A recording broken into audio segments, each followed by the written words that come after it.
Now having a quorum, I'd like to call the meeting of the Lower American River Conservancy Advisory Committee to order. First item of business is Pledge of Allegiance. I'd like to call on Supervisor Phil Cerna to lead us all in the Pledge of Allegiance. Please rise and join me in the pledge.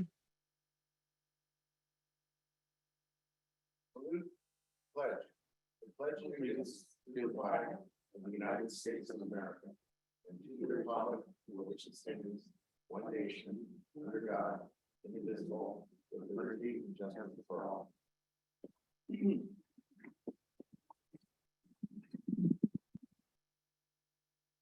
Very good. And Mary, would you be willing to do a roll call of the advisory committee members, please?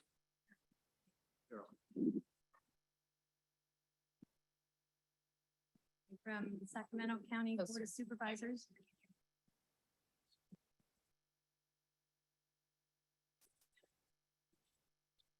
Sacramento County Board of Supervisors, Supervisor Phil Cerna, Here.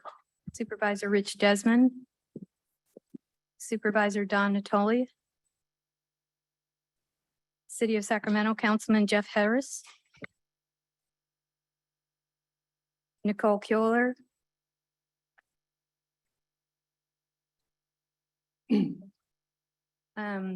sorry, City of Rancho Cordova, Mayor Donald Terry. Here. State Representatives Kevin Thomas, Here. Sally Lukenbill, Here. Jennifer Lucchesi. Here. Members of the public at large, Stephen Green, Here. Corey Brown, Here. Cassie Gilson. Here. Very good. Well, thank you. We have a quorum and we can conduct our business. First, I want to let those folks who are on Zoom first to thank you for joining us. Let you know we're having some technical issues. So you'll be able to see the presentations, the PowerPoints and other presentations online. Unfortunately, our ability to broadcast the members of the committee, you'll be able to hear us. Unfortunately, due to technical difficulties, you won't be able to see us, but you'll be able to hear all the actions and see all the most important information that will be available. First, I'd like to open up to public comments. First, folks in the room, and then second online.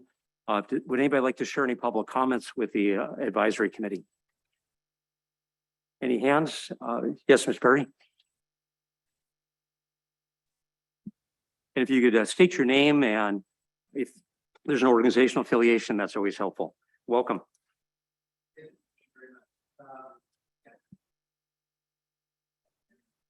Is it on now? Okay.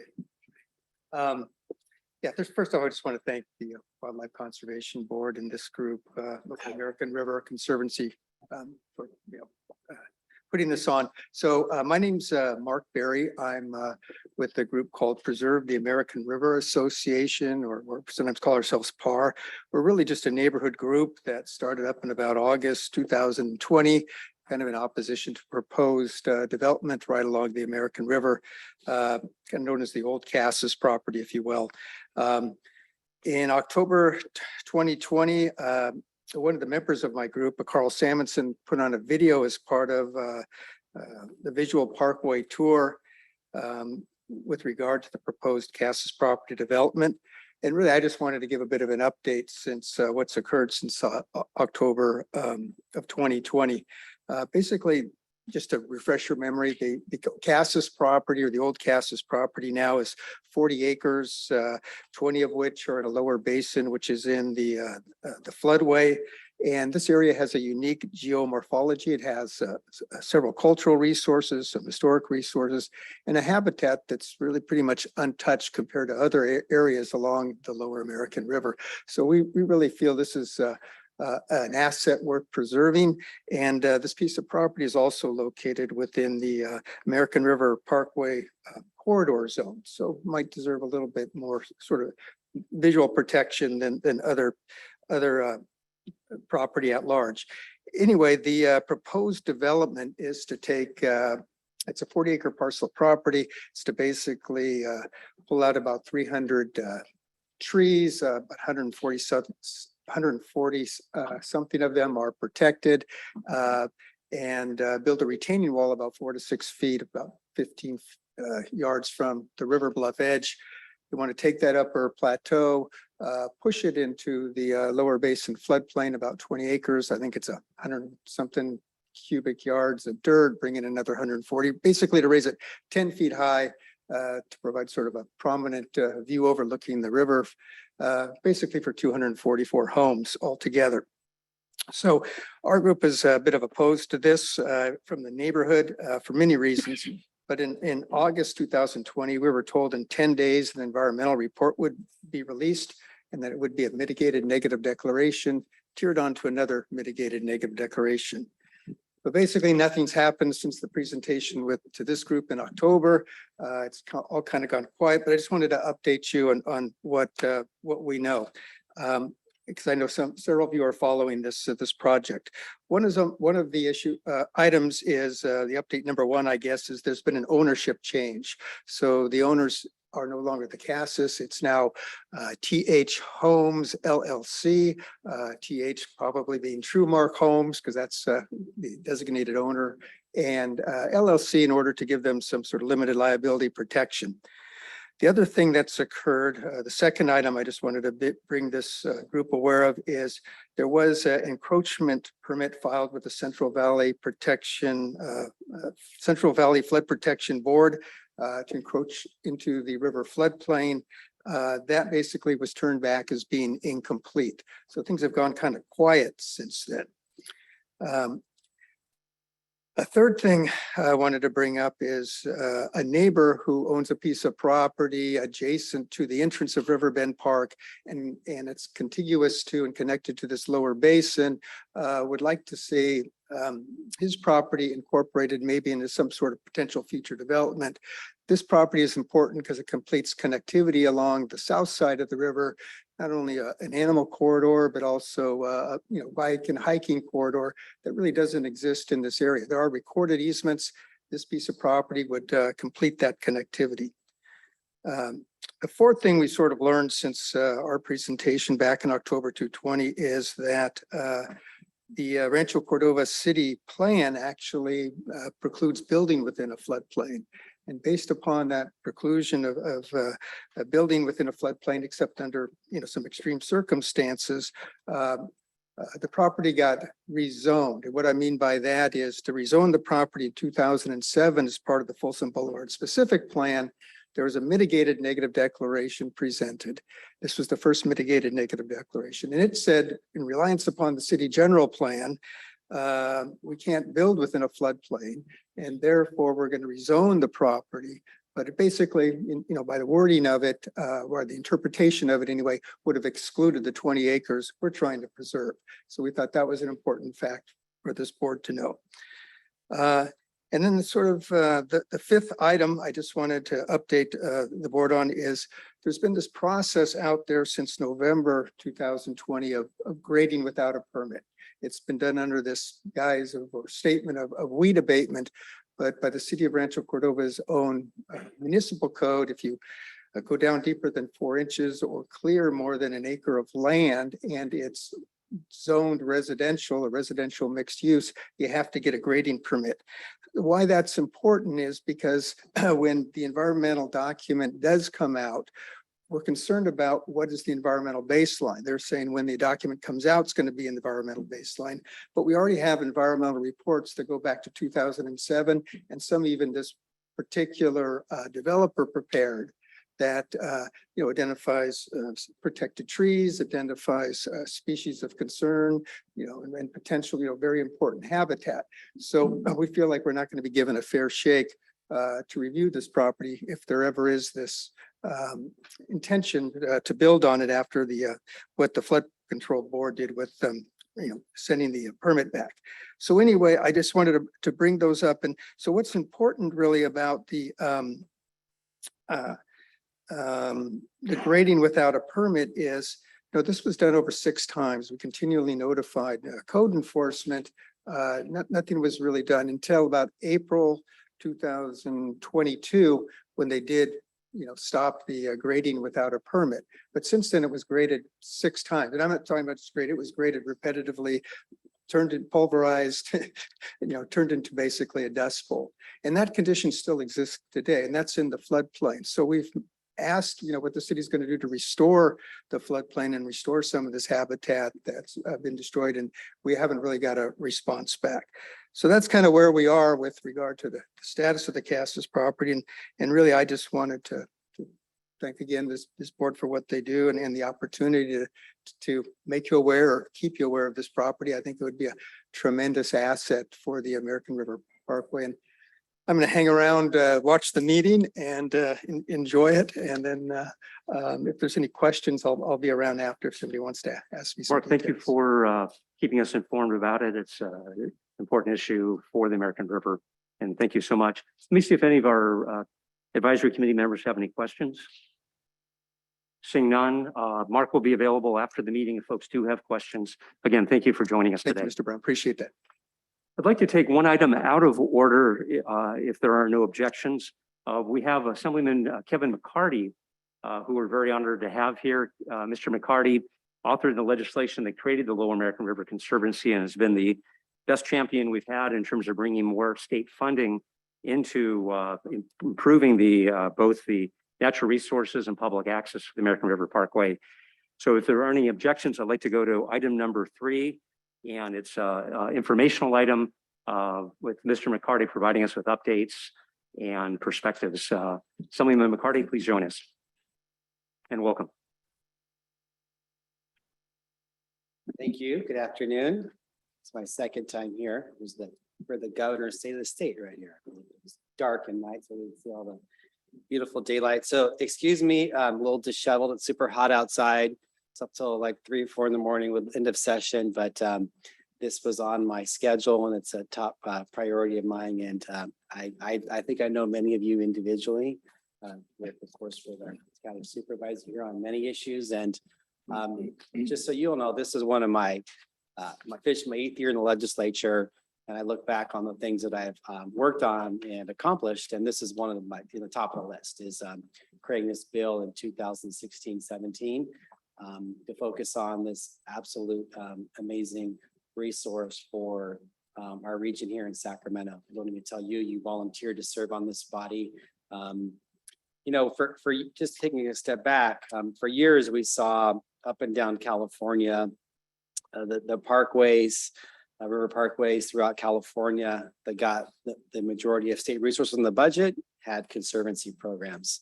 And so this is why we created the bill and asked Governor Brown to sign it roughly 5 years ago. And so we've been successful out of the gate, as you know, had money in a park bond. We got a couple earmarks specifically for this, I think about 12 million. And then we were able to get another 12 million in last year's budget. So going right to some of the programs and efforts along the parkway. And then you may have read in the newspaper the other day, working with our county supervisors, Cerna and Desmond, we were able to secure additional $25 million to really address the #1 threat to the parkway right now, which is the explosion of homelessness and 2,000 people living along the parkway. And, we have a housing and homelessness crisis in California, but as I've said, the parkway can't be the solution. So we're partnering with the county to come up with locations to move people off of the parkway into shelter and then off to somewhere else. So I just wanted to come here and just, share my appreciation for you all for volunteering. I know this is a highly compensated body you're on and you're here for the fame and fortune.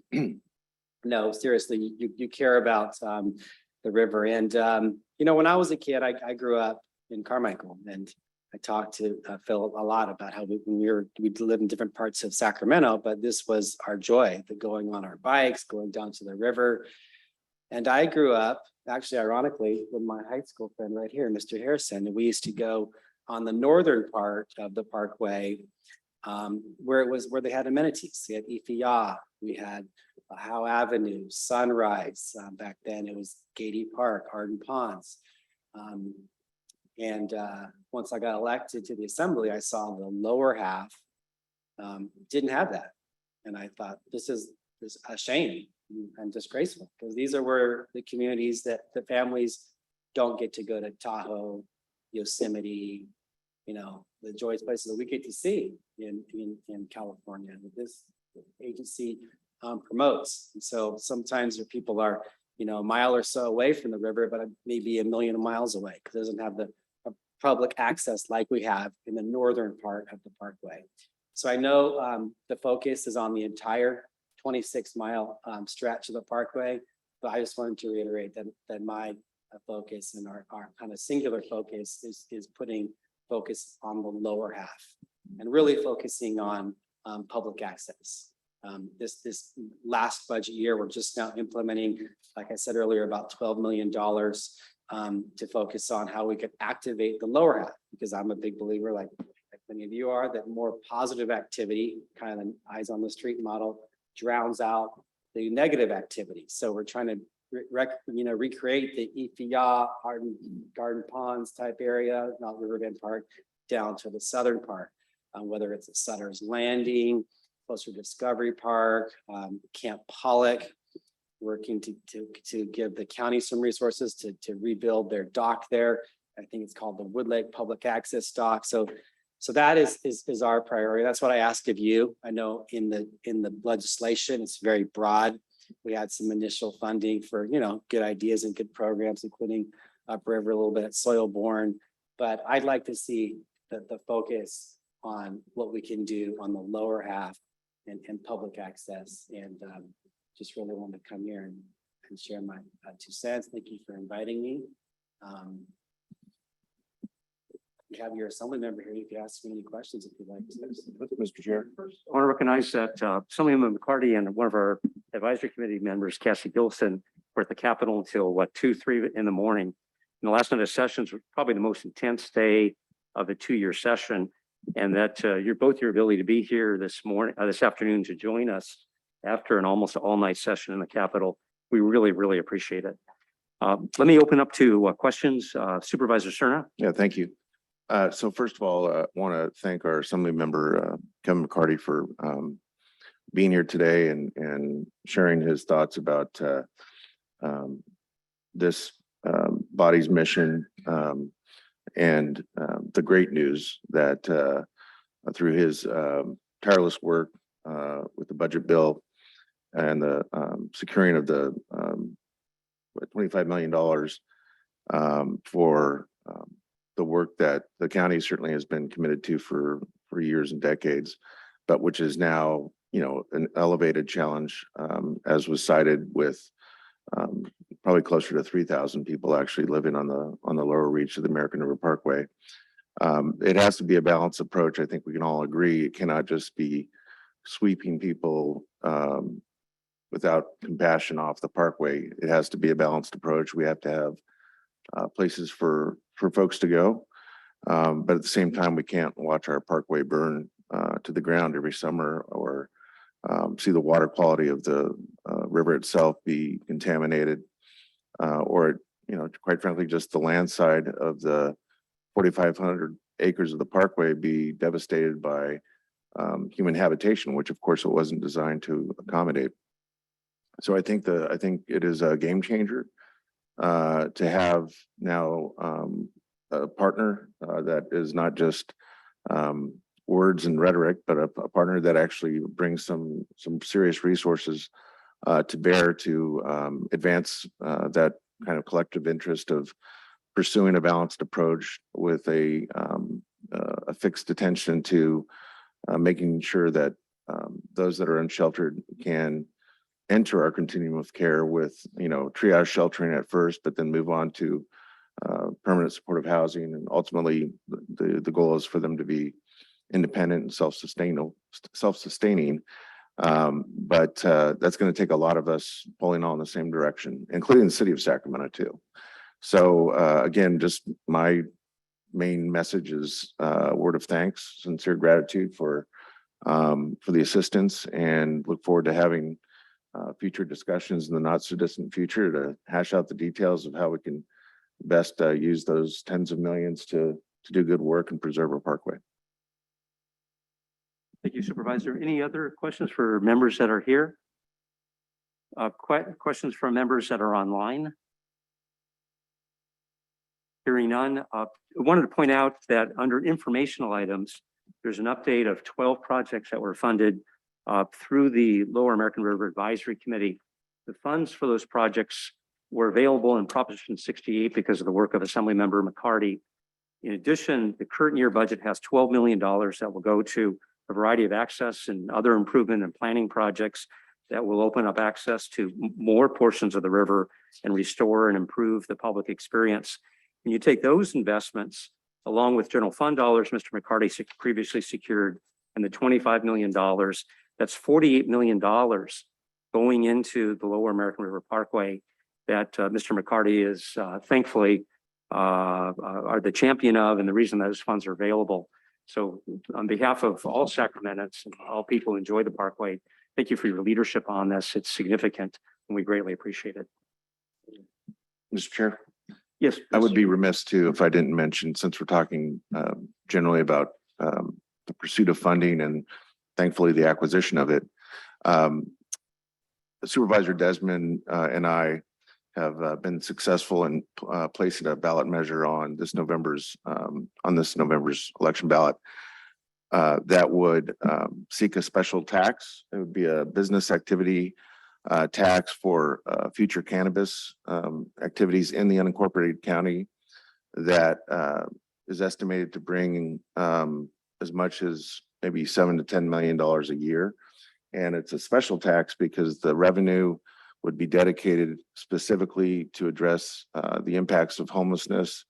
But in the ballot language itself, it expressly identifies homelessness impacts along the American River Parkway. So it's great news that we've got something that this immediate and an order of magnitude of which is going to be very significant through the state. But, you know, this body should also be aware that at the county, we're pursuing a dedicated permanent source of revenue for ongoing aspects of, again, making sure people don't feel that their last resort is to live along the Parkway. Very important. Chair Brown, there is one hand raised online. Oh, very good. Alexa, could you let us know who's online? Yes, we have a phone number. It's ending with 5570. I'm sorry, we couldn't hear, that got garbled. Yeah, this is Don Natoli. I've been on meetings since the beginning, but I couldn't get anybody to recognize me to get into the meeting. So I don't have a question. I've heard all the conversation, but I am here and that's the number. So Great. Thank you, Supervisor. Welcome. thanks, Corey. Sorry, we have a phone number that has a hand. That was Don Natoli. Okay, sorry. That was me. Yeah, that was me. Thank you. I'll lower my hand. I just couldn't get your attention. Thank you. I'm sorry, was that just, was that phone number just Supervisor Natoli or was it another individual? No, Yes, it was supervisor. It was Okay. me. Yeah, Excellent. thanks, Corey. If there are no other questions or comments for, yes, Mr. McCarty.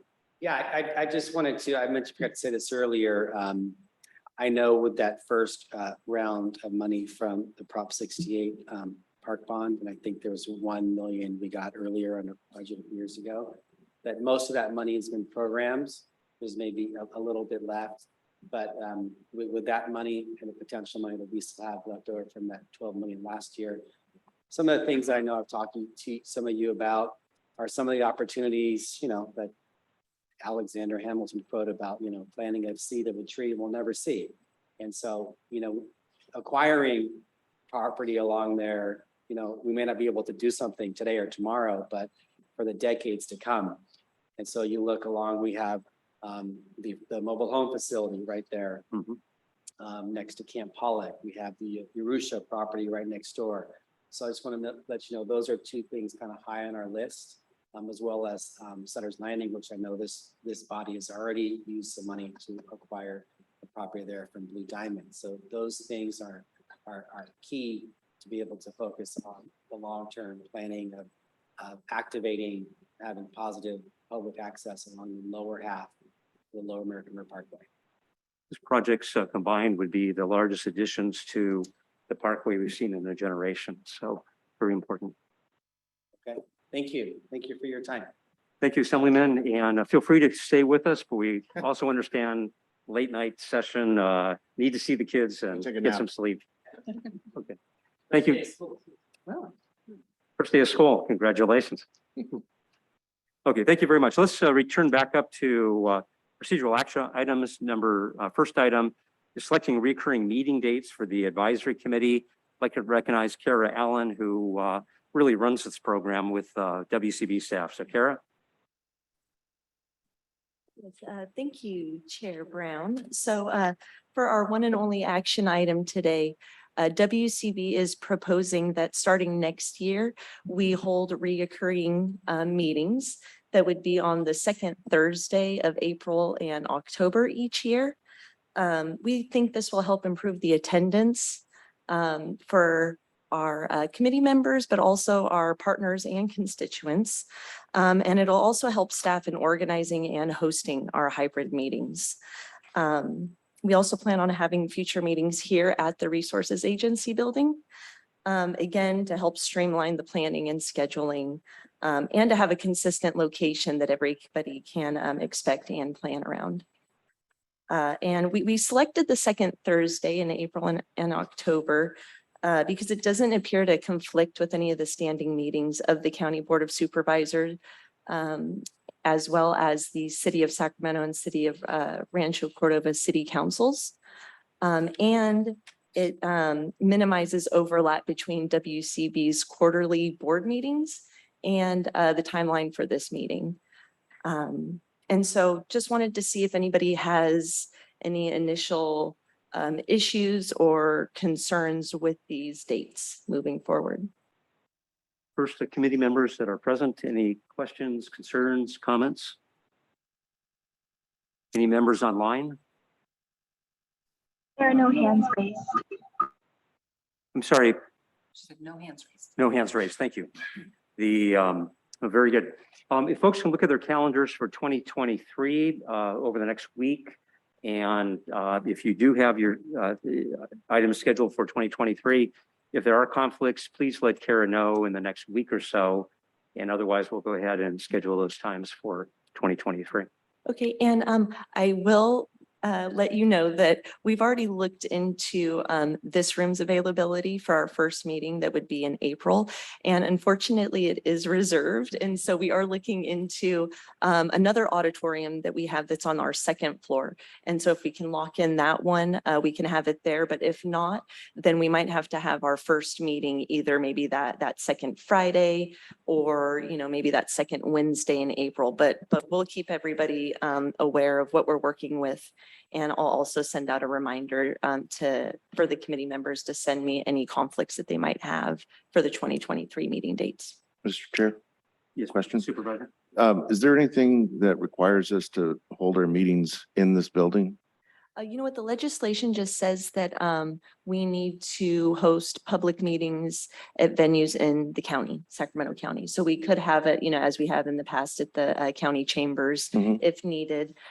We've just, you know, in trying to schedule this meeting, we had some difficulties in making sure that all the IT, the information technology, you know, was available to support our hybrid meetings. Okay. I was just going to suggest that, of course, you're always welcome to work with our clerk of the board to secure time in our chambers as needed. But there's also the Cal EPA building as well. They have, I'm actually supposed to be at a CARB meeting right now, but that they actually have a number of auditoriums, I think small, medium, and large on the second floor, I believe. So that might be another option for us to consider. Okay, Serve the no, thank building's you. a wonderful facility. Yeah, and there's parking across the street too. So Here, do you need an action? It's an act, it says an action item. Do you need a vote for us or? Yes, please. Well, let's vote on this, but subject to reconsidering the dates if it creates a conflict for very many members. Mary, if you please call the roll. is there a motion? Oh, yeah, I'm sorry. Let's first get a motion. Thank you. I'll move there. Moved by Supervisor Cerna, seconded Second. by Cassie Gilson.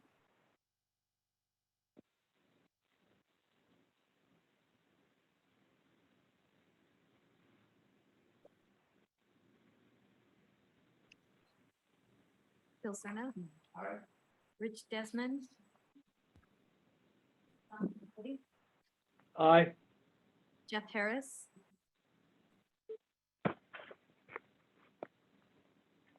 Nicole Keeler, Aye. Donald Terry, Aye. Kevin Thomas. Aye. Sally Lukenbell, Aye. Jennifer Lucchese, Aye. Stephen Green, Aye. Corey Brown. Aye. Cassie Gilson. Aye. And the vote? Yes. Motion carries. Okay, motion carries. Motion carries. Very good. Thank you. And Kara, thank you for the working to find dates that work for the facilities as well as the advisory committee members. Let's move down to presentations. We have two very substantive presentations on fires and impact of climate. And I'd like to welcome up Scott Murdoch from the American River Parkway Foundation, who's going to talk about the American River Parkway Fire Safe Council. Given the number of fires we've experienced in recent years and the damage it's caused to the parkway, an issue of very significant interest. Yes, thank you supervisors, council members, fellow Parkway stakeholders and board members for having us here. This is definitely something that's very close to us and something we really feel is we can be a good partner in addressing. So I am Scott Murdoch. I am the Director of Communications and Public Affairs for the American River Parkway Foundation. And unfortunately was unable to join us, so I'm happy to step in and kind of present and kind of discuss a little bit about the program. Yep, please proceed. So just a little background on the American River Parkway Foundation, just for reference. So we were formed in 1983 to help with the stewardship of the parkway. Obviously, 23 miles is a lot to handle even for a county parks department. And we see ourselves as a partner that can play in a role in helping to maintain the parkway in an active way. I know there are a lot of nonprofits out there that are great advocates, and a lot of nonprofits out there that have a focus on certain parts of the parkway. Our focus is really on the full 23 miles from Hazel Avenue down to the American River Sacramento River confluence. So what we really try to do is lead and inspire the community by promoting parkway stewardship and getting the community involved. A few of our programs that we do this through, there's a long list there. On the next slide, we'll have just a few of those programs. Probably the most well-known we're well-known for is cleanups, including the Great American River Cleanup coming up September 17th. We're aiming for 1,000 people this year at 20 different locations along the parkway. So obviously what happened last year with the fires in the parkway was really disturbing. And as the Parkway Foundation, we wanted to put our heads together and just talk about what we could really do, what we could really bring to the table to address the situation. More than 15% of parkway burning is a troubling issue and really kind of takes away from the jewel that the parkway should be. So what we did is we approached the California Fire Safe Council, which is a nonprofit that recognizes fire safe councils across the state. A lot of these fire safe councils people may be familiar with are really more community driven, maybe associated to a neighborhood association, but we really wanted to bring something different given the number of stakeholders that are on the parkway. Just say next slide and they'll get to it. We go next slide. So the California Fire Safe Council, obviously a statewide program, a lot of opportunity there, not just to build a fire safe council, but also to secure some grant funding as well. Next slide, please. So what we really, like, as I said, what we really wanted to bring to the table was something a little different. So we approached all the parkway stakeholders.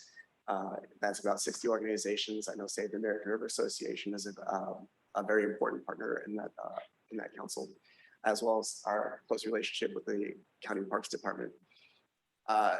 We also work closely with SAC Fire and SAC Metro to help identify areas along the parkway that are of great concern. Next slide, please. So with that, we did formally establish the Fire Safe Council as a program of the American River Parkway Foundation. We felt that this was more advantageous than as a separate organization itself, because that way we could fold in any administrative costs into the Parkway Foundation, and that way we can save some funds and focus more on the parkway. Our first meeting with the stakeholders was hosted in August of last year. While we were going through the initial planning stages, we did have monthly meetings where we had about 15 to 20 different individuals from 10, 15 agencies attend and really provide some great input. Next slide, please. So obviously the mission of Fire Safe Council is to really mitigate the fire danger on the parkway. So there are a number of ways to do that. Prescribed burns, I know is something that has kind of been off the table. We're really working with the county to possibly bring those back in a more cultural sensitive way. We know that the big fires, big controlled fires in the past always can cause some issues with the public. But if we look at some of the more cultural burns, they're lower, they don't cause as much smoke. You usually hold them in more of a wet season so that there's less potential for them to spread. We also wanted to focus on protecting infrastructure. There are 8 or 9 water wells in the parkway.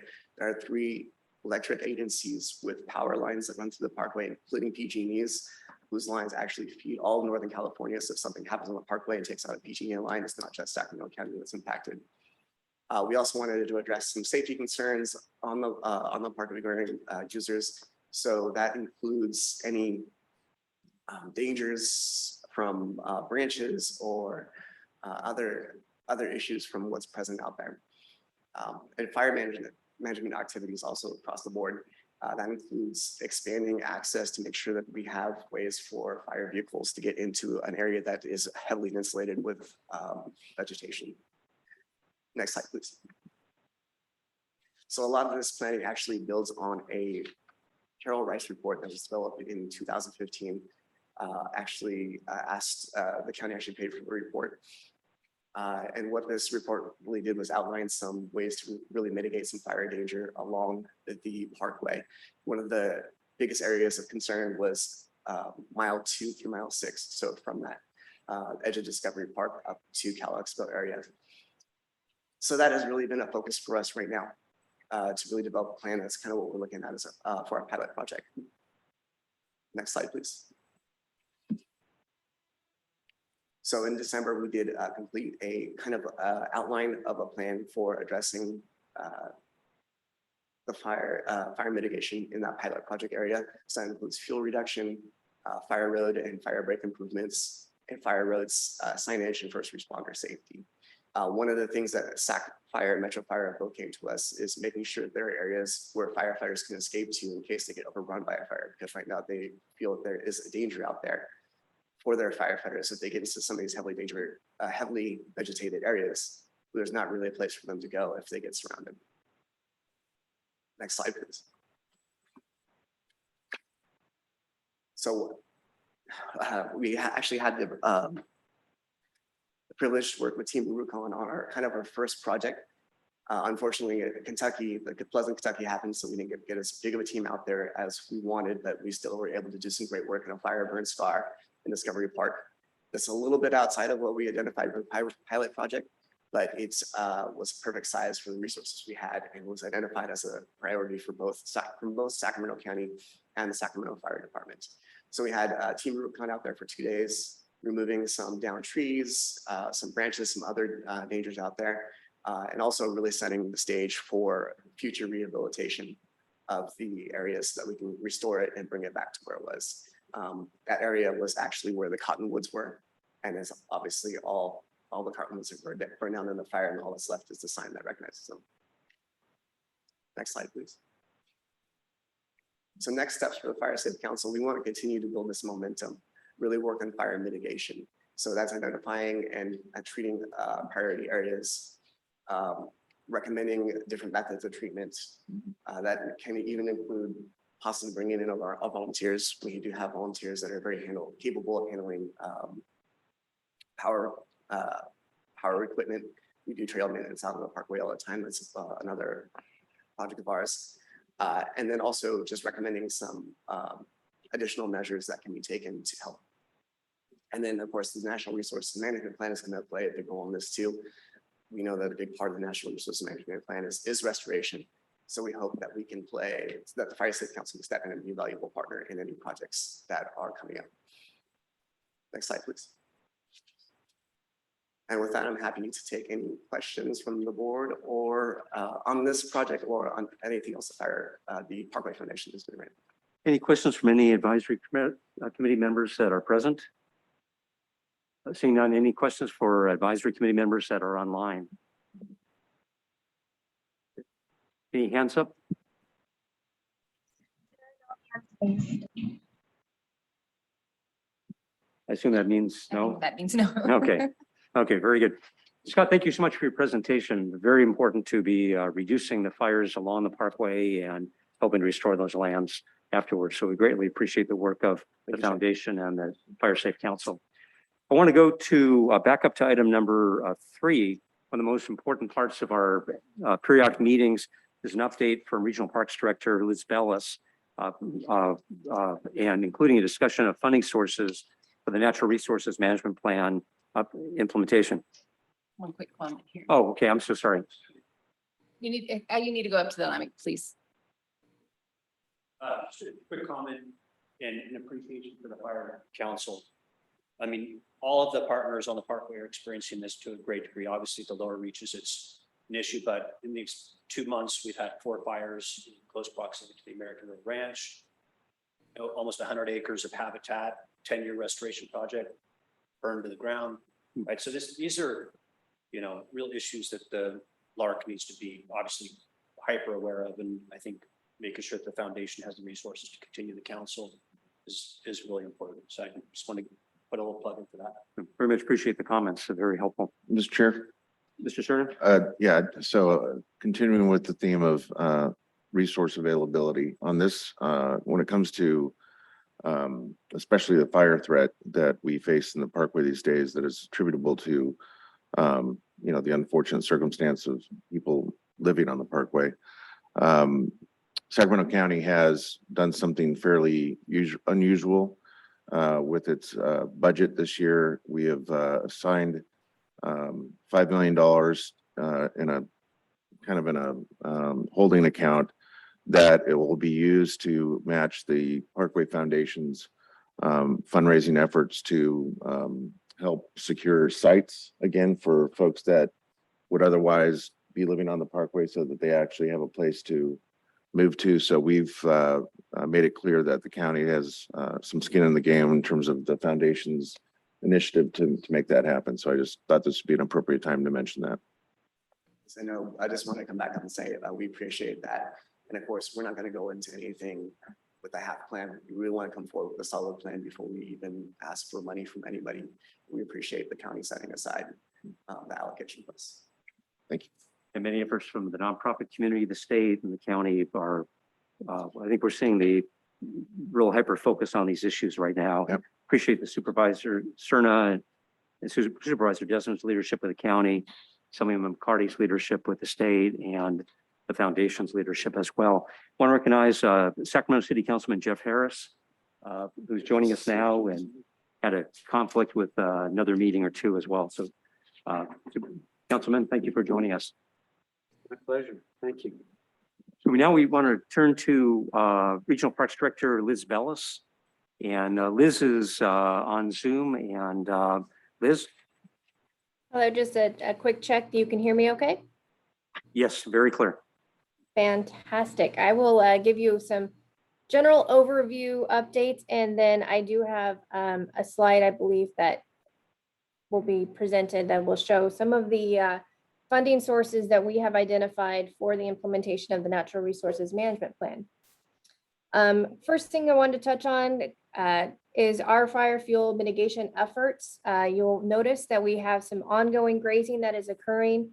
And this is thanks to the funding that the board had provided to us for grazing efforts along the parkway. Very appreciative of that. And so we're working on making that not just seasonal, but ongoing to try and control the fuel load, because as we all are all aware, our season of fire is growing in length. And so this will help control those fires as much as possible. We are currently in the running for a FEMA grant for even more resources towards grazing. And although we were not successful in our first endeavor of getting a CAL FIRE grant, we will pursue additional CAL FIRE funds as they become available to expand upon fire fuel reduction efforts in the parkway.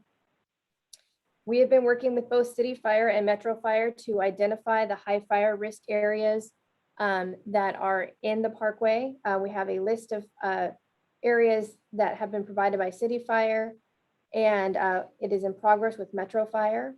This, of course, will help us to prioritize where we will put resources to prevent the fires that are occurring. We have a lot of different detours that are happening on the Parkway right now. I'm sure if you've seen them, if you've been out and about. The City of Rancho Cordova has a project going on right now for an outfall repair. That means the trail is closed from El Manto to Sun River. They graciously made sure that it would stay open for this Labor Day holiday. H Street to Bridge Street, or H Street Bridge to Campus Commons. And that is related to the work that is for bank protection with the Army Corps of Engineers.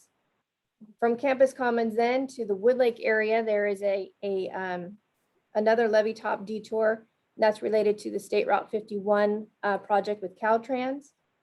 And we are currently also working with Caltrans. I know that they just settled a lawsuit with ECOS on that particular project. And so we're working with them to determine what project scope changes might occur with their bike trail connections on both sides of the river. Just to note, through June of this year, we've picked up and cleared out 536.5 tons of trash and debris related to homeless encampments. And so those efforts are, of course, ongoing. And then if staff is able to put up the table that I provided earlier, that would be very helpful.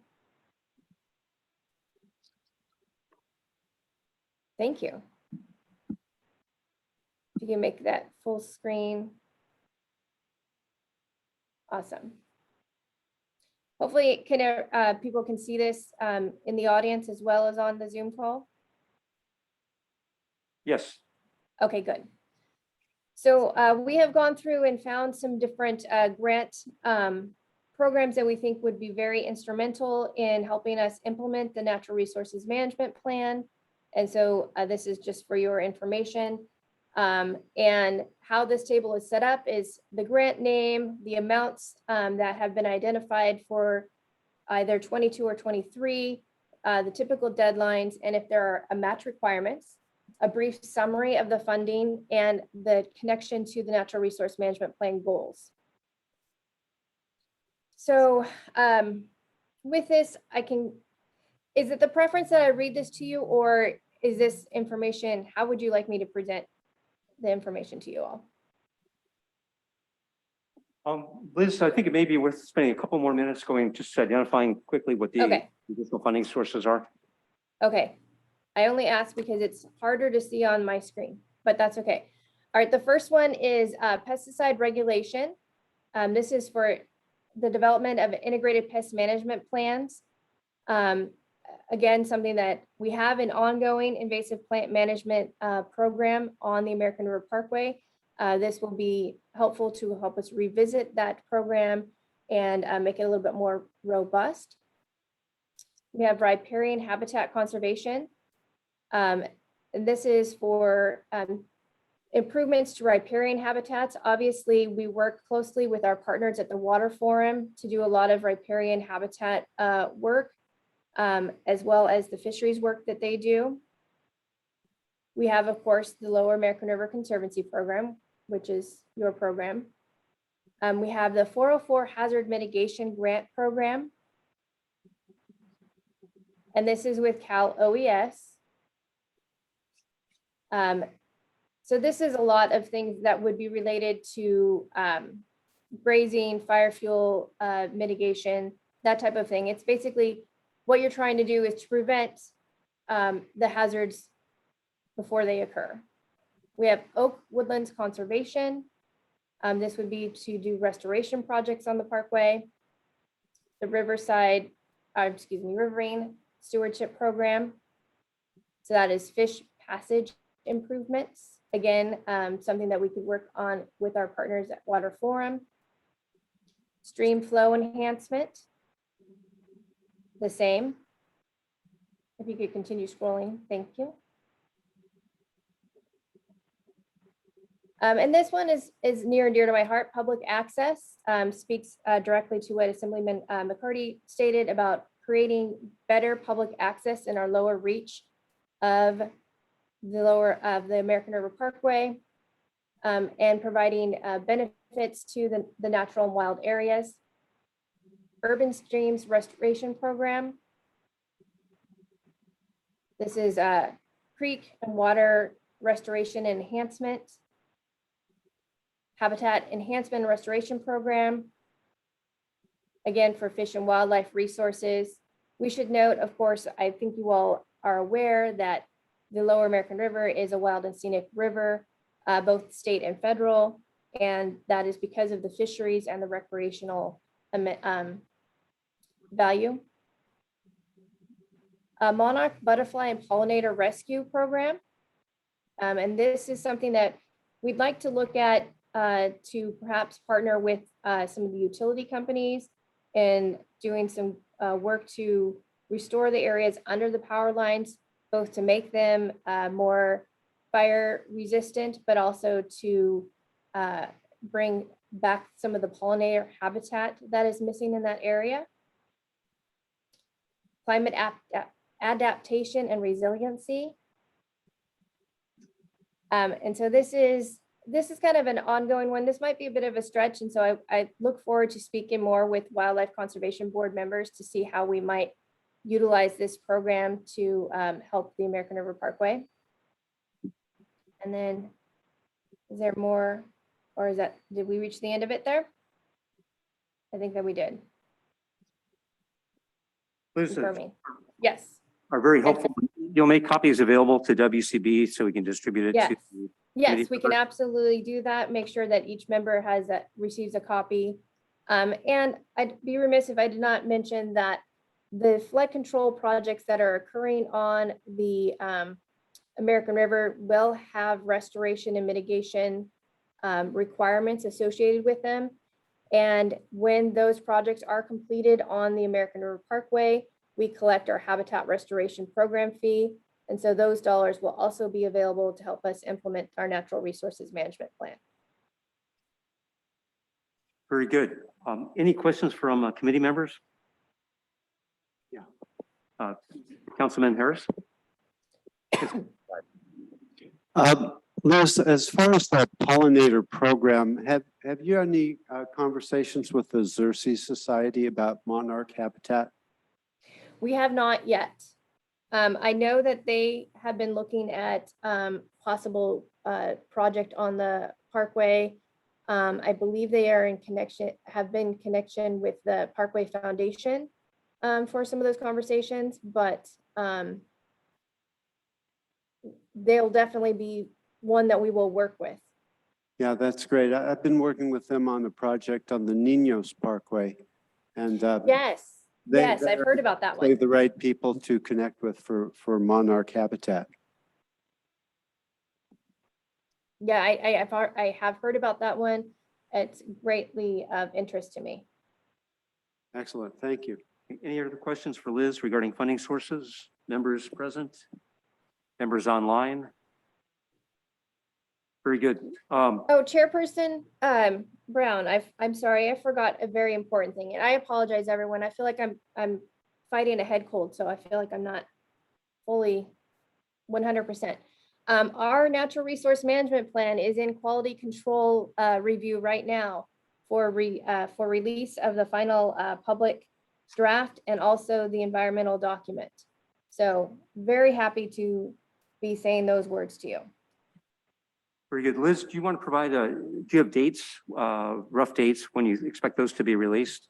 You know, every time I provide a date, it never happens. But I would look for it in the next 2 weeks. We'll have a link to our website, and I'll make sure that each of these the members of the committee receive that in an email or other correspondence as well. Very good. The natural resources management plan implementation is a priority under our legislation that created the LARC program. So we're very much looking forward to seeing the revised draft. Yes, yes, we are. And thanks for all your work on it and the work of the consultants and the public that has provided input into it. Liz, any other issues you want to provide us an update regarding? None, thank you. Okay, very good. Seeing no additional questions or comments, our final presentation is with Department of Water Resources on an issue that's extremely present this week with the heat wave that's hitting. Want to introduce Lindsay Correa, who's with us here today, and David Martesian, who will be presenting on Zoom. Lindsay, thank you for being with us. Hello and good afternoon, committee. Thank you so much for having me today. And yes, I'm Lindsay Correa. I'm a regional climate change specialist with the California Department of Water Resources, or DWR. And I will be giving this presentation with my colleague, David Martesian, who's program manager leading the 2022 update for the Central Valley Flood Protection Plan, or CVFPP conservation strategy, who is joining us virtually. So the objectives of this presentation are to address the committee's interest in learning about climate change resources and relevant strategies to advance climate resilience initiatives in the Lower American River Parkway, as well as initiate a conversation about opportunities to collaborate and partner into the future. Next slide, please. I will start with an overview of DWR's climate change program, covering why, what, and who is the DWR climate change program, as well as touch on how we partner. David will then share relevant regional climate change strategies that are part of the 2022 update of the CVFPP conservation strategy. Next slide, please. The climate change program exists to support DWR's efforts to lead California toward cross-sector resilience by preventing, preparing for, and adapting to climate change and water resources management. This includes climate resilience support within our department, as well as among our external partners within the science and water management community at large. Next slide, please.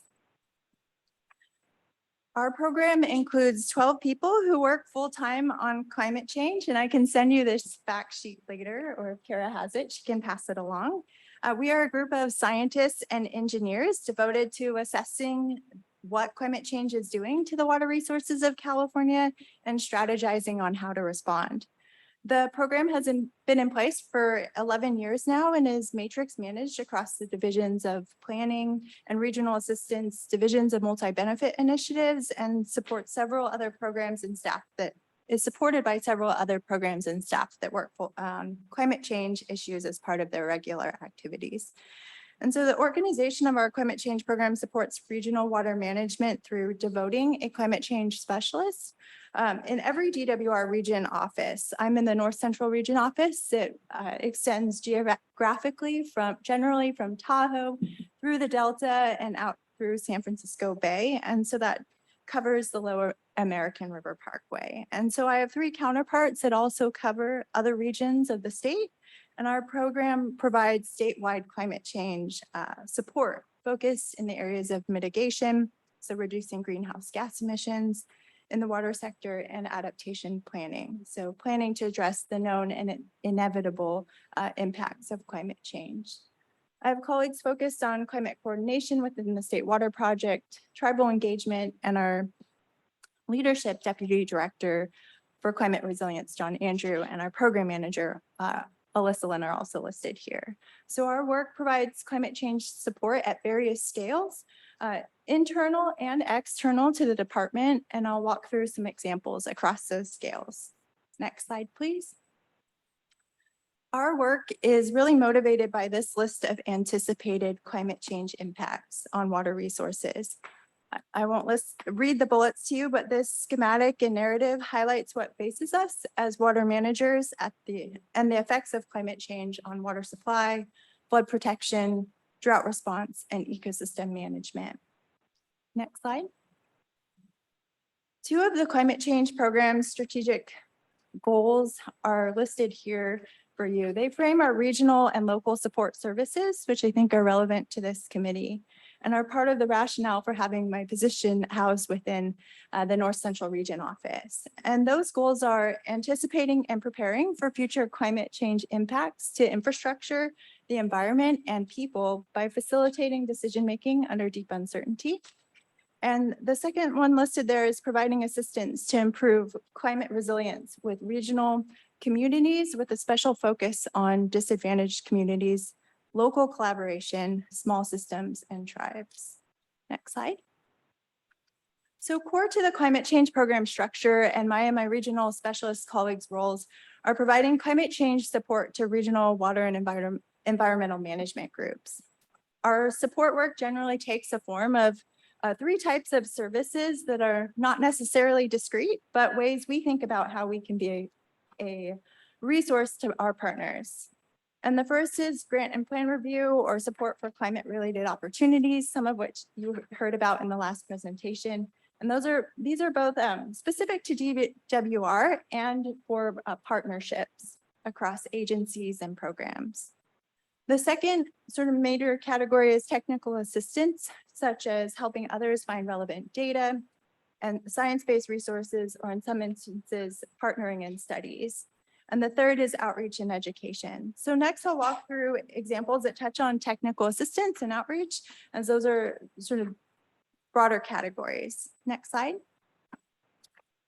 One of the ways our program aims to provide technical support is to make available resources for water managers. This link is in your agenda packet, and the webpage provides resources to support planning and initiatives for climate change mitigation, reducing greenhouse gas emissions in the water sector, assessing climate change vulnerabilities, such as tools and resources to understand, anticipate climate change risks, such as extreme heat and wildfires that were mentioned at the onset of this presentation. And the third is guidance and links to relevant data to support incorporating climate change in planning initiatives.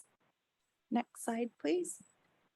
Part of our work to provide technical assistance to regional and local entities is to help provide context and be a liaison for DWR and its partners in statewide climate change guidance and planning initiatives. We work collaboratively with a range of communities and partners to implement the state's climate policies, including developing statewide water and climate guidance. This work includes developing the state's California Climate Adaptation Strategy, which you see on the right there, the Water Resilience Portfolio, a blueprint for managing California's water resources into the future, and the Resilience Guidebook for state agencies.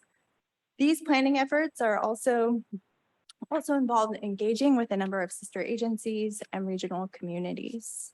Next slide, please. Along with statewide efforts, we work to support regionally focused initiatives focused solely on or related to climate resilience. A few examples are on the screen there for you. We coordinate with and support the Delta Stewardship Council's Delta Adapts planning effort. And my colleagues and I have also supported the San Francisco Estuary Blueprint Update, a regional strategy and a set of actions to ensure a healthy, vibrant, resilient, and thriving San Francisco estuary.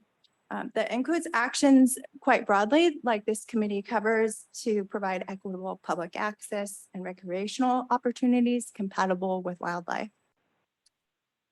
We also work to support efforts that promote best science and system learning, such as symposium workshops, and those are, an example is listed above. Next slide, please. Other climate change program work includes technical assistance and diverse partnerships in support of watershed vulnerability and adaptation planning studies. 2 examples here, the Merced River Basin Study is part of exploring a proof of concept for flood managed aquifer recharge, or FloodMAR, as a resource management strategy, as well as integrating bottom-up climate change analysis. The Tuolumne River Watershed Study is a collaboration and partnership with Turlock Irrigation District, U.S. Army Corps of Engineers, and academic partners Cornell and Scripps to use bottom-up approaches to develop integrated watershed-based planning studies. So both of these studies are opportunities to advance multi-benefit planning and management across issues such as flood, water supply, subsidence, water quality, working lands, and ecosystem management at the watershed scale, as well as advance and test the application of innovative climate science. So I present these studies, which I understand are outside of your region, but as examples of the climate change planning and engagement work that we do. And next slide, please. In the last portion of my presentation, I'd just like to highlight our program support and work to provide climate change outreach and education through development of a range of materials like you see on the right here. a climate change poster that is available for download from our website. We support climate change learning and engagement opportunities for our colleagues within the department, as well as external communication or external communities, such as this committee and the general public. And I'll briefly highlight a few of these opportunities. Next slide. So we support just basic education and outreach resources that are readily available on our website, Climate Change Basics. There are a number of presentations that you can tune into from on a number of topics like atmospheric rivers, climatic streams, and the water energy nexus. And we also have educational materials that you can access from our website that were developed in partnership with the Water Education Foundation, materials we use for both our internal trainings as well as those that in partnership with Project WET to advance water education and climate change education among teachers and the next generation. Next slide. And then if you're interested in tracking climate change issues related to water resources, we encourage and welcome your participation in our Climate News Digest listserv, and you can subscribe by emailing the address there. And if you take one thing away from this portion of the presentation, I hope that it's that the GWR Climate Change Program is available and works to support the state's climate resilience initiatives, supports collaboration and partnerships through a number of different approaches from technical assistance, grant review, and education, and provides these relevant resources to support others' climate resilience planning initiatives. And now I will turn it over to David Martasian, who's joining us remotely to focus on climate change adaptation in the Central Valley and adaptation strategies relevant to the Lower American River Parkway. David? Very good. Lindsay, thank you so much for your presentation. David, we're very much looking forward to your presentation as well. The second to last slide, the application of Lower American River recommended potential adaptation measures.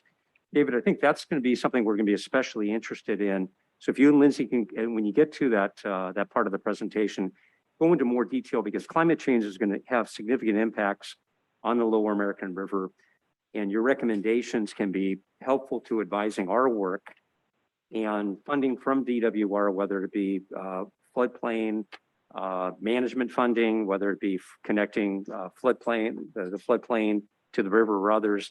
The funding DWR provides, as well as your advice, can be very important to the success of the parkway. So very much look forward to the continuing presentation. Terrific. Thank Thank you, you. Lindsay. David? Thank you. Can I get a mic check real quick?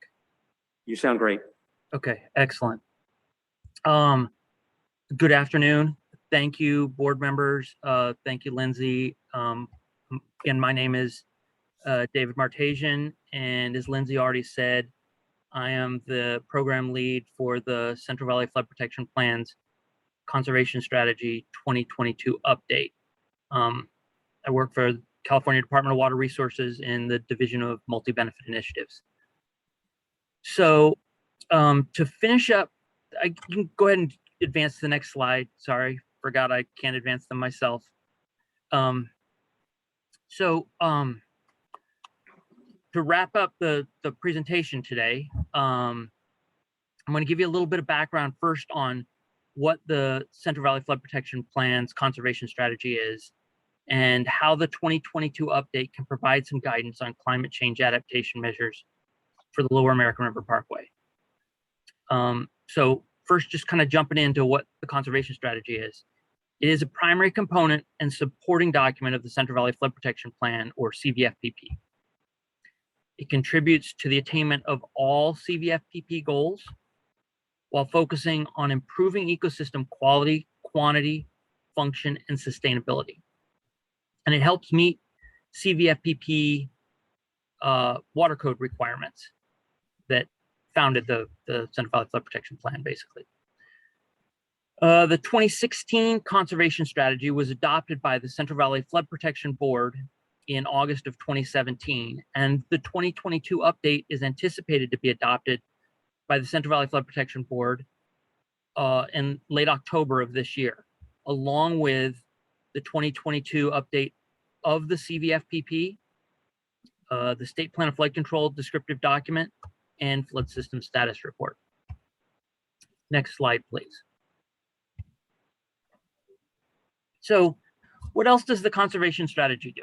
Well, its purpose is to provide actionable and measurable targets to improve riverine, aquatic, wetland, and riparian habitats in the flood system through the integration of ecological principles with flood risk reduction projects and operation activities, and also to develop institutional support for actions like the removal of fish barriers. It provides data, information, and guidance to floodplain managers to assist in the development of multi-benefit flood infrastructure improvement projects, integrating project components and management strategies that benefit native species and their habitats. Next slide, please. So in 2008, the California State Legislature passed the Central Valley Flood Protection Act. With the legislation, or within it,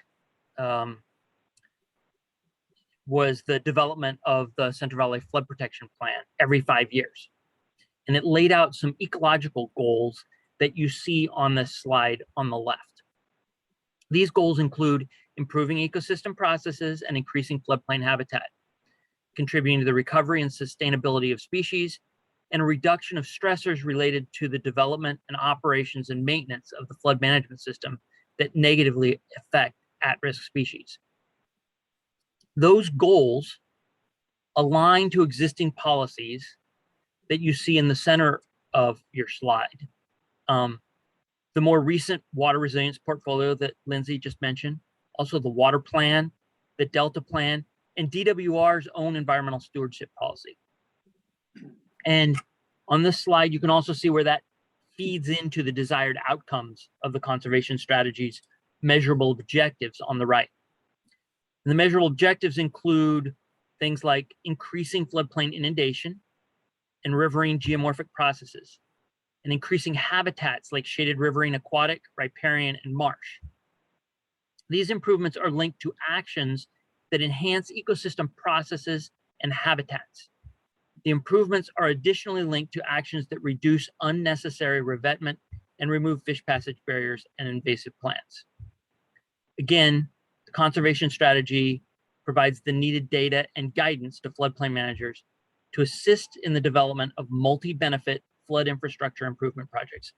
And I'm gonna take a moment here too to just share what the definition. We hear multi-benefit so often, and I think it conjures up a lot of different ideas in everybody's heads. And I think even within the department, there are varying definitions. But in the context of the Central Valley Flood Protection Plan, multi-benefit projects are specifically projects that are designed to reduce flood risk and enhance fish and wildlife habitat.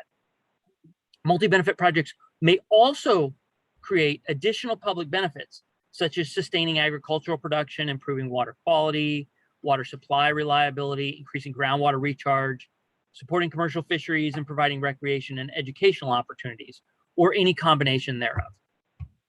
And that definition is more or less the language right out of the 2017 Central Valley Flood Protection Plan. Next slide, please. So the 2022 Conservation Strategy Update has a strong focus on climate change.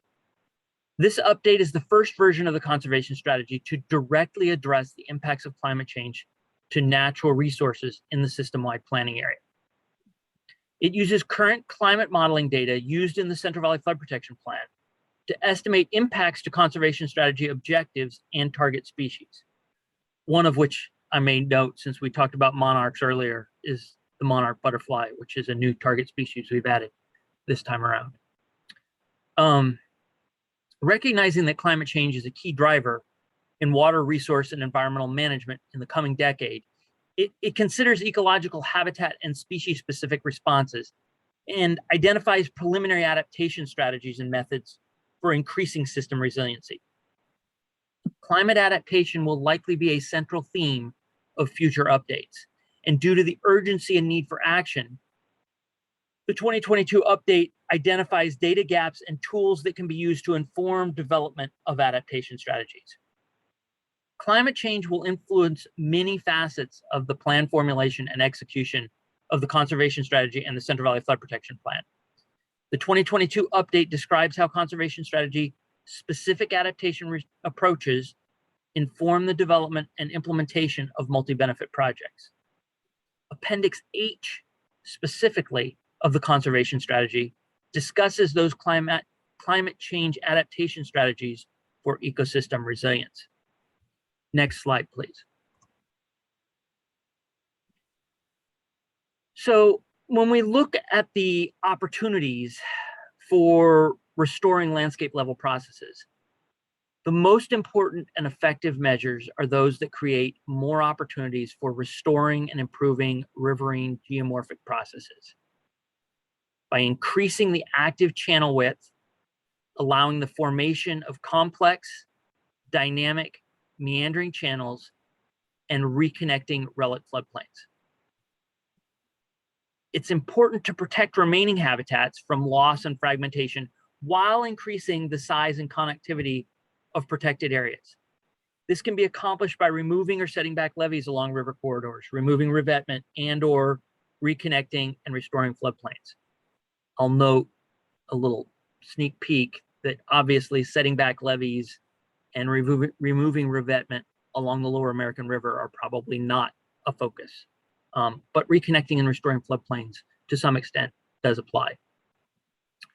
And providing for species movement and migration through habitat protection and restoration to maintain those migratory corridors for species. Also reducing other non-climatic stressors on species through management actions like removal of fish barriers or some of the other pressures that have already been spoken about today in the parkway. It's also important to use adaptive management to act under uncertain and changing climatic conditions. For example, the use of forecast-informed reservoir operations, FIRO, can allow for a more natural flow regime. The conservation strategy also fosters an increase in institutional capacity for effective management. Next slide, please. So a little more background on how the conservation strategy has addressed climate change adaptation measures. Chapter 5 of Appendix H of the conservation strategy provides a preliminary analysis of potential opportunities along river corridors in each of the 5 conservation planning areas. So the state plan of flood control or the system-wide planning area is divided into 6 different RFMPs. And within that, without getting into too much alphabet soup here, there are 5 conservation planning areas that have within those regions some similarities in adaptation measures that can be applied. So that's what the conservation planning areas are meant to be. So broadly, the regional adaptation measures discuss how to build ecosystem resilience to climate change and how implementation of multi-benefit projects could be further incentivized.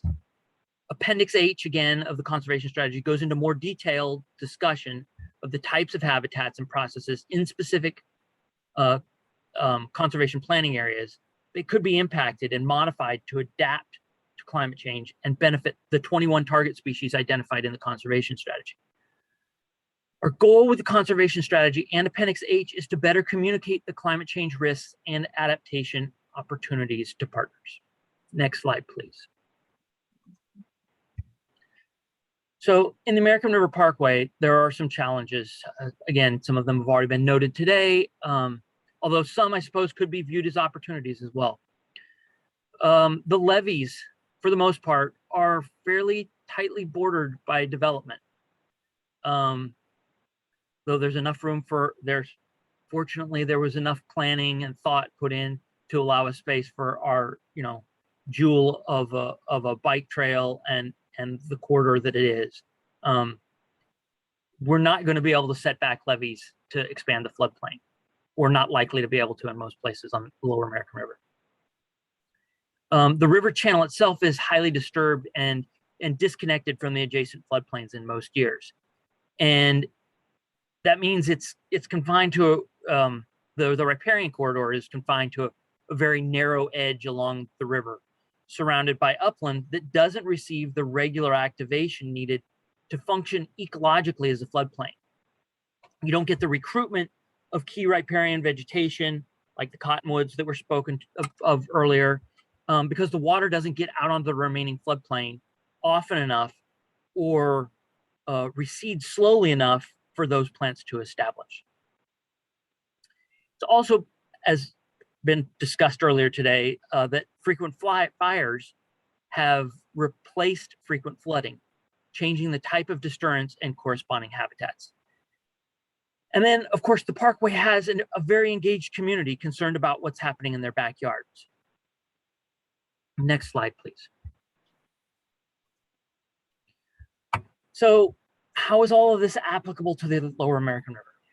We've identified some measures that could help ecosystem adaptation to climate change. Again, we broke these adaptation measures down to the 5 conservation planning areas with regional specificity, and they're outlined in a fairly concise table in Appendix H. For the American River, there are opportunities to create some backwater channels or swales to increase frequency of floodplain activation. These lowered floodplains could support some of the early successional plant species, along with removing invasive weeds and replacing them with native plants. And reducing disturbance to sensitive areas is also important because it reduces stressors on the associated, reduces those additional stressors on the associated species. And an additional opportunity along the Lower American River is restoration of tributary creeks that provide habitat and ecological value adjacent to the main channel. In conclusion, it's critical to build resilience by restoring those ecological, hydrologic, and geomorphic processes at a rate that can counteract the stressors of climate change. We need to implement resiliency building adaptation measures and actions and increase the pace of multi-benefit project implementation. The conservation strategy provides the requisite guidance to make progress on developing projects that increase that system resiliency. The main challenge we face in relation to climate change is primarily one of timing and increasing the pace of multi-benefit project implementation. Next slide, please. So that's it for our slides. I want to thank you all again for your time and the invitation to speak here today. And Lindsay and I would be happy to take any questions and welcome any follow-up communications or dialogue. David and Lindsay, thank you for your presentations. Only ask members present whether there are any questions or comments. Councilman Harris. Yeah, David, thank you for the presentation. A couple of things come to mind in terms of projects that could be very beneficial to the Lower American River Parkway. One is replacing stands of invasive weeds with native plant populations. This is a big concern, I think, of the chair and myself. There are a lot of invasive species in the Lower American River habitat. And the other is protecting enhanced watershed by restoring tributary creeks. And the one that comes to mind is Steelhead Creek along the Natomas East main drainage canal, which that particular tributary is under great stress from a homeless population. But it is, I think, an important tributary. And so that was one that you might put on your radar. Thank you, Chair. David, any comments on that or? I would just thank Councilmember Harrison and I agree. The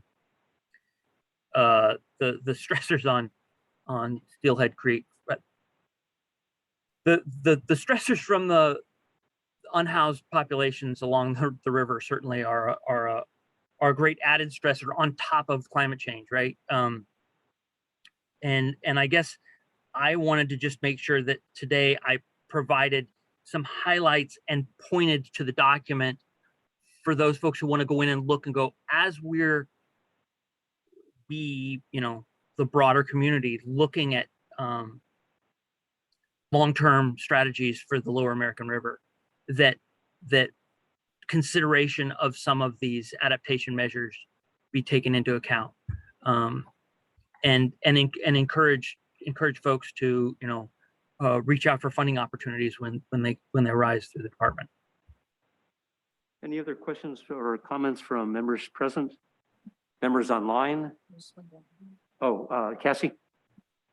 Thank you both so much for the presentation. I noticed in the end of session that there was a bill passed 1757 by Garcia and Rivas that's addresses natural and working lands. And so as I was listening to your presentation, I wondered whether there might be some overlap there and some economies of scale and potentially even some additional funding. I haven't looked at the details of the final version of the bill. But as your good work is going on and as we're thinking about how do we bring resources down and find programs that may have economies of scale, that might be something to look at. Lindsay? Yeah, thank you. I don't know if David wants to address that first. Yeah, I'm not as familiar with it as you may be, Lindsay. So go ahead. I yield the mic. Sure. Yeah, there is a recent natural and working lands climate smart strategy that was released by Natural Resources Agency that set some priorities and some actions. And I can't tell you that I'm familiar with the associated funding streams for that, but that is something that the department has helped to partner in development and is a priority of the Natural Resources Agency and work and funding that's moving forward. I noticed the I think it was climate adaptation and resilience grant program as well that is tied to the governor's office of planning and research, and their integrated climate adaptation and resilience program is overseeing that grant implementation. And so there's funding in there that's forthcoming for supporting climate or regional climate change planning work. And so that might be of relevance there, as well as any associated funding that meets the state's higher level sort of broader priorities with climate smart strategies for working lands, nature-based solutions that are all relevant to the work that you're overseeing here. So yeah, as I mentioned in the presentation of being a partner and providing assistance for grant review and components, it's also happy to work with Wildlife Conservation Board and sharing resources of available funding that would be relevant to the types of projects that would interest this committee. Thank you. Any questions from committee members online? Hearing none, I've got a couple comments and questions. One of the best projects that shows you combine flood control with conservation is the Dos Rios project at the confluence of the Tuolumne and San Joaquin rivers. It's going to be California's newest state park, where they took property, reconnected it to the floodplain, create more space for floodplain, but also for salmon restoration, habitat restoration, and others. On the Lower American, we can't do projects like Dos Rios, but there may be opportunities, and I believe in the Natural Resources Management Plan, at least the earlier draft, there was some discussion of trying to cut down some of the higher banks to reconnect portions of the habitat with the floodplain. There was a Fish and Wildlife Service project done in Discovery Park a few years ago, where a small section, I think it was a mile 3 or somewhere around there, where that was done. There's potentials with the Urudia property. DWR's floodplain, one of the floodplain funding sources was very key to Dos Rios. And do you see opportunities for DWR funding and expertise to help on some of these projects to reconnect the floodplain to the river along the Lower American River? I do, without knowing exact funding source, whatever. I can confidently say that is probably one of the biggest things that could be done. I mean, it's a big lift too, right? To lower the floodplain in areas, but you know, you get maybe a little incremental boost in in conveyance capacity at the same time, although that may be offset with some of the riparian vegetation that then is incorporated in. But absolutely reconnecting the floodplains in those ways, lowering them, is about the only way we can within the confines of the Lower American River. Very good. Thank you. And we look forward to working with you. And so much of the skill and the art of this is piecing together all the different funding sources and the expertise. So we greatly appreciate DWR's commitment to the ecological part, the restoration part, and the healthy ecosystems that are also provide us with flood control. So thank you very much for your presentation. Thank you very much for having us today. Yes, thank you. Comment online. Go ahead, Ben. Ben, do you have a comment online, please? We have two public comments. Michael Garabedian, you should be able to unmute your mic. Thank you. This is Mike Garabedian with Placer County Tomorrow. Thank you for the excellent presentation here. I'm just taking this opportunity to let you know that I will be contacting you about Placer County floodplain issues, but also about the North Fork American River and the Middle Fork American River, and I look forward to doing that. Thank you. Very good. Michael, nice to hear your voice again. It's been a few years. Yeah, it has. Yes. Well, very good. Before we move to, oh, go ahead. Was there one more, guys? Yes. Eric, you should be You know who it was?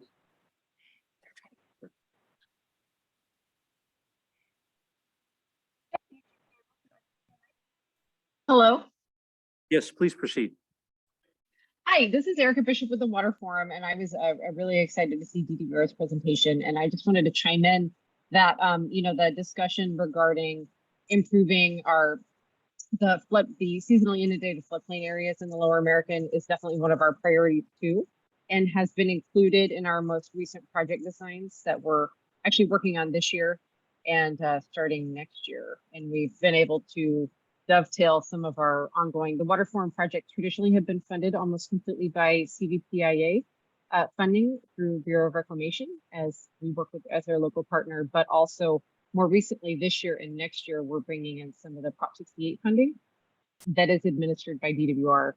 And so we're just, so we're excited to continue to implement some of those floodplain grading on, but our projects are all concentrated in the upper 12 miles of the river thus far. We greatly appreciate the Water Forum's as a very important partner to improving the American River Parkway. Thank you very much. Before we shift to information items, I did want to recognize very sadly that this is Councilman Harris's last meeting of the advisory committee. Councilman Harris not only stewarded this committee by chairing it during his first several years, but he was also very key to the establishment of the Lower American River Conservancy Program, key connector with Assemblyman McCarty that resulted in the legislation, and wanted to recognize Jeff's leadership, his expertise, and his love and commitment for the Lower American River Parkway. If everybody can join me in applauding Jeff for his service. Yeah, how sad we are that you won't be with us at this dais in future meetings, at least for now. Well, thank you, everybody. I appreciate that. I'd have to say in my tenure as a council person and living adjacent to the American River Parkway, having a hand in starting the Lower American River Parkway Conservancy Program has been one of my proudest achievements. Corey is being a little modest. It would never have happened if he hadn't walked into my office with a great idea to create this conservancy. And it's been also a great pleasure to form a friendship with Corey Brown in the organization of this conservancy program. I am sad that I won't be able to participate from this point forward, but I can tell you it's been a heck of a lot of fun and really rewarding to be here for these last few years. So thank you, Corey, for the acknowledgement. And hey, I see I got a quote in the portfolio here of 75 years of congratulations for the Wildlife Conservation Board. So very happy about that. Thank you, Cara. And thanks to John Donnelly for that opportunity. And I would say this, that Corey Brown is the perfect person to be chair moving forward. And I look forward to the results of this conservancy program. Again, I live right next to the Parkway and intend to continue living next to the Parkway. So I'll be able to see the improvements of all the projects that this board adopts and moves forward in the future. Jeff, you'll always be part of the conservancy, and we hope to see you at future meetings as well. Thank you. Great. Thank you. And to celebrate the successes as these projects get completed. Also would like to recognize WCB and WCB staff for those of us who were able to attend the celebration, WCB's 75th year. There's a beautiful publication that staff have put together. So many of the most special places in California, the places that are not only gorgeous, but also provide public access and are so key to protecting the fish and wildlife resources of the state, are there because of Wildlife Conservation Board. Wildlife Conservation Board, I believe it was back in 1964, made some of the earliest investments matching county funds back when William Pond was Parks Director, that helped create the American River Parkway. And again, congratulations to WCB. We look forward to seeing what you folks get done in the next 75 years. So it's can be very critical. Yeah, I just wanted to echo that. This is Rebecca Friss. I'm the Assistant Executive Director for WCB and for John Donnelly today, but just wanted to echo the thanks to Mr. Harris for all the work he's done for this committee and are moving forward. And we did have a wonderful celebration last couple weeks ago for our 75-year anniversary. Just a couple highlights from that. I mean, WCB spent $3.5 billion since 1947.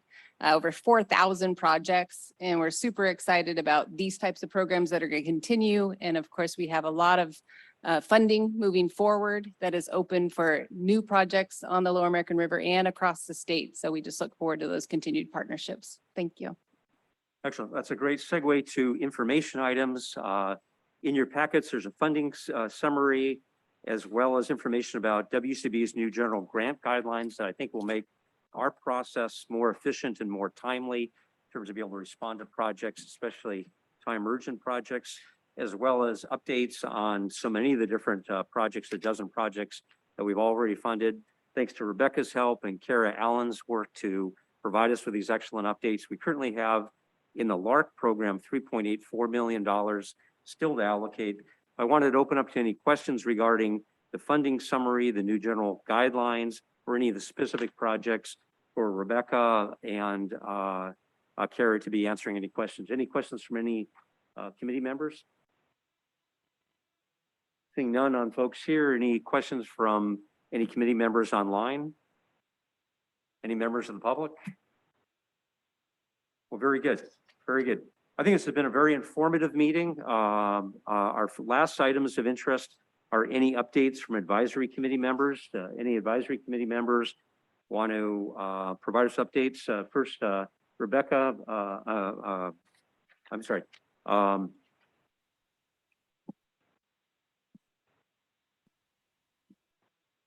Nicole, I'd like to welcome Nicole to the advisory committee representing the city of Sacramento and Mayor Steinberg. And we look forward to working with you. It's such a great resource for the residents of city of Sacramento, as well as countywide, and your perspective and contributions will be greatly welcome. Yes. Thank you so much. I'm really excited to serve on the board with all of you and really protect this important resource. And it's great to be able to come in. I know I'm taking in Julia Burrow's former spot, so I'm excited to join and support. Well, welcome. Any updates from any committee members? Seeing none, I think we can save everybody the last 15 minutes of the meeting. The last item are any announcements from staff? Seeing none. Future agenda items. Do folks have suggestions for future agenda items? Feel free to either suggest them now or to email Kara with future agenda items. And with seeing no comments or recommendations for future agenda items, I want to again thank Councilman Harris for his service, both in helping establish this program and for his service with the Lower American River Conservancy, with SAFECA, with the city of Sacramento, and so many other efforts. And if there's no objections, I'd welcome a motion to adjourn. So moved. Moved by Supervisor Serna. Do we have a second? Second by Councilman Harris. Votes, please. Okay, let's do it by abstention, by acclamation. Any objections to adjourning? Okay, hearing no objections, we are adjourned. Thank you. Sticker, and here's a cookie that came from the celebration.